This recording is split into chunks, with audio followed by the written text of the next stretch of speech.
Hello friends, स्वागत है आपका हमारे चैनल थ्योरी ऑफ एब्रोगेशन में। मैं हूं सिद्धि और आज की इस वीडियो से हम लोग स्टार्ट कर रहे हैं लेबर लॉ। आज की इस वीडियो में मैं आप लोगों को इंट्रोडक्शन दूंगी कि लेबर लॉ होता क्या है, इंडिया में लेबर लॉ आया कहाँ से, इंडियन लेबर लॉ के क्या क्या एडवांटेजेस हैं, कौन कौन से कॉन्स्टिट्यूशनल राइट्स हमारे वर्कर्स को दिए गए हैं और कौन कौन से एक्ट्स हमारे लेबर लॉ के अंडर कवर किए जाते हैं। तो आइए स्टार्ट करते हैं। और स्टार्ट करने से पहले मैं आप लोगों को दे दूँ एक बहुत ही इंपॉर्टेंट इन्फॉर्मेशन। अगर आप भी हैं एक जुडिशियल एस्पायरेंट और ढूंढ रहे हैं घर बैठे बैठे जुडिशरी की तैयारी करने के लिए एक कोचिंग, तो बिल्कुल मत सोचिए और स्क्रीन पे दिए हुए नंबर पे व्हाट्सएप के थ्रू कनेक्ट कीजिए। ये नंबर है 8840961324। व्हाट्सएप का लिंक आप लोगों को डिस्क्रिप्शन बॉक्स में भी मिल जाएगा। आप लोगों को व्हाट्सएप पे कनेक्ट करना है और हमारा मेंबरशिप प्लान जानना है और फिर आप ले पाएंगे घर बैठे बैठे जुडिशरी की कोचिंग। आइए स्टार्ट करते हैं वीडियो के साथ। लेबर लॉ के बारे में अगर मैं आपसे बात कर रही हूँ तो सबसे पहले हमें ये समझ लेना चाहिए कि लेबर का मतलब क्या होता है। अगर हम अपनी डेली लाइफ देखते हैं तो रोज़मर्रा की ज़िंदगी में हम लेबर वर्ड काफ़ी बार यूज़ करते हैं। हम आम तौर पर बोलते हैं कि मेरे घर में लेबर लगी हुई है या फिर 2 लेबर बुला लाओ वहाँ से, तो हम इसका मतलब समझते हैं कि वो लोग जो हमारे लिए काम करते हैं। बट बेसिकली लेबर का मतलब होता है वो काम जो किया जाता है तनख्वाह पाने के लिए, वेजेस अर्न करने के लिए जो काम किया जाता है उसे लेबर कहा जाता है। और जो लोग ये काम करते हैं उन्हें हम वर्कर्स बोलते हैं। अब अगर बात करें हम लेबर लॉ की, तो लेबर लॉ वो लॉज होते हैं जो ना सिर्फ एम्प्लॉयज़ का फ़ायदा करते हैं बट येस एम्प्लॉयर्स का भी फ़ायदा करते हैं। बिकॉज़ ये वो लॉज होते हैं जो हमारी वर्किंग पॉपुलेशन को उनके राइट्स देते हैं। जो एम्प्लॉयर्स होते हैं उन्हें प्रॉपर रूल्स देते हैं कि आपको अपनी एम्प्लॉयमेंट कैसे रेगुलेट करनी है, और इसी के साथ साथ एक डेकोरम मेंटेन कर देते हैं कि जो भी एम्प्लॉयमेंट वाली जगहें हैं वो कैसे रन की जाएंगी। बढ़ते हैं नेक्स्ट एक मेजर इन्फॉर्मेशन की तरफ कि इंडिया में लेबर लॉ आया कहाँ से, हिस्ट्री क्या है। तो अगर हम इंडिया के लेबर लॉ की हिस्ट्री की बात करें तो इसका सीधा सीधा रिलेशन है हमारी इंडिपेंडेंस मूवमेंट से। क्योंकि इंडिया में लेबर लॉ अगर आया तो येस वो ब्रिटिशर्स की बदौलत था, और अगर इंडिया में लेबर लॉ की ज़रूरत पड़ी तो वो भी ब्रिटिशर्स की ज़रूरत थी, वो भी ब्रिटिशर्स की वजह से ही हुआ। ऐसा क्यों? क्योंकि आप लोगों को ये बात पता है कि जब ब्रिटिशर्स यहाँ पर आए तो उन्होंने यहाँ पे आके सबसे पहले टेक्सटाइल वर्कर्स के ऊपर अटैक किया। उन्होंने टेक्सटाइल वर्कर्स के ऊपर इतना ज़्यादा टॉर्चर करना स्टार्ट कर दिया था कि वो उनसे काफ़ी ज़्यादा काम लेते थे, उन्हें कम तनख्वाह देते थे, वर्किंग आवर्स भी बहुत ज़्यादा होते थे। उस टाइम पे हमारे वर्कर्स को ये रियलाइज़ होना स्टार्ट हुआ कि हमें एक्शन लेना चाहिए।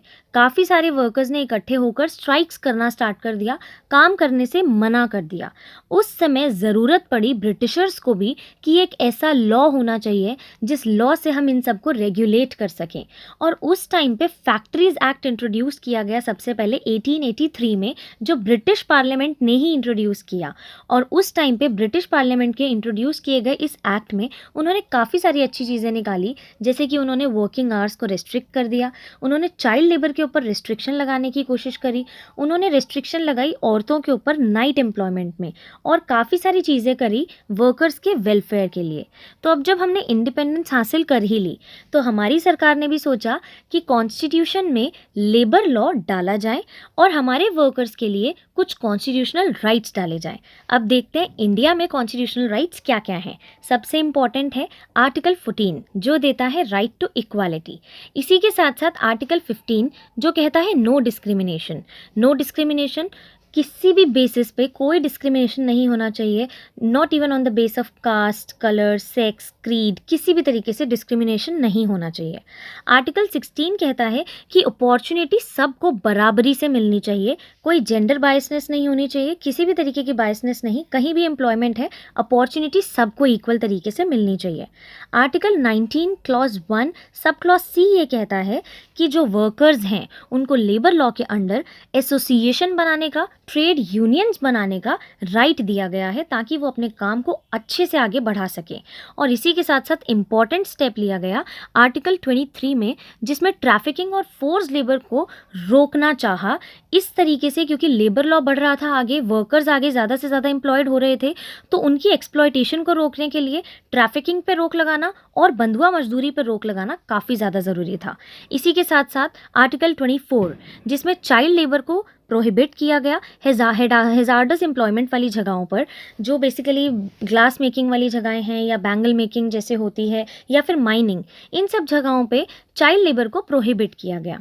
इसी के साथ साथ और भी इम्पॉर्टेंट लॉज हैं, जैसे आर्टिकल 38 क्लॉज 2, इसमें मिनिमाइज की गई इनइक्वालिटीज़ इन इनकम। पहले आमतौर पर ये होता था, औरतों को सेम काम के लिए कम तनख्वाह मिलती थी और आदमियों को ज़्यादा, तो वो मिनिमाइज किया गया कि ऐसा नहीं होना चाहिए।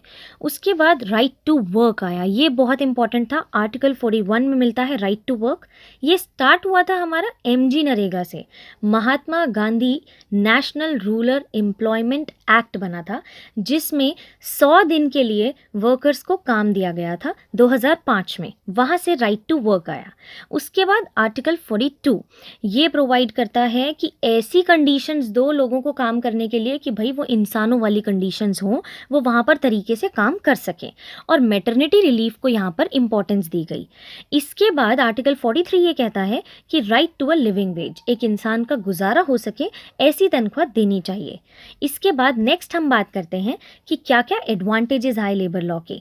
यस, वर्कर्स को प्रोटेक्शन मिला, क्योंकि वर्कर्स बहुत ज़्यादा प्रॉब्लम फेस करते थे। ऐसी जगह पर उनको काम करना पड़ता था कि वो अपनी लाइफ में सेफ्टी नहीं फील करते थे। उसके बाद एम्प्लॉयमेंट रिलेशंस को इम्प्रूव किया गया। जॉब सिक्योरिटी बढ़ाई गई, क्योंकि ब्रिटिशर्स ने बहुत ज़्यादा एक्सप्लॉइट किया पहले वर्कर्स को, कभी भी काम से निकाल देते थे। तो धीरे धीरे टाइम के साथ, एडवांसमेंट के साथ ये ज़रूरी हो गया। उसके बाद ह्यूमन ट्रीटमेंट दिया गया, उन लोगों को अच्छी जगह दी गई काम करने के लिए, और एम्प्लॉयर्स और एम्प्लॉयज़ दोनों के लिए ही लेबर लॉ के अंडर लॉज को मानना बहुत ज़्यादा ज़रूरी किया गया। अब नेक्स्ट हम देखते हैं क्या क्या मेजर एक्ट्स लेबर लॉ के अंडर आते हैं। वैसे काफ़ी सारे एक्ट्स हैं, बट मैंने यहाँ पे आपको बताए हैं जो मेन और मेजर एक्ट्स हमारे लेबर लॉ के अंडर आते हैं। तो वो हैं the industrial disputes act of 1947, the trade union act of 1926, the minimum wages act of 1948, the payment of wages act 1936, the Factories Act 1948, the Maternity Relief Act 1961 and the Payment of Gratuity Act 1972। आज से हमने labour law start किया है, तो आगे आगे हम इन सब एक्ट्स को भी कवर करेंगे और लेबर लॉ को पूरे तरीके से कवर करेंगे। तब तक आप देखते रहिए हमारी वीडियोस, और अपने व्यूज़ और अपने ओपिनियंस के साथ, अपने डाउट्स के साथ कमेंट सेक्शन में ज़रूर आइए। सब्सक्राइब कीजिए चैनल को और लाइक कीजिए वीडियो को। Thank you for watching friends.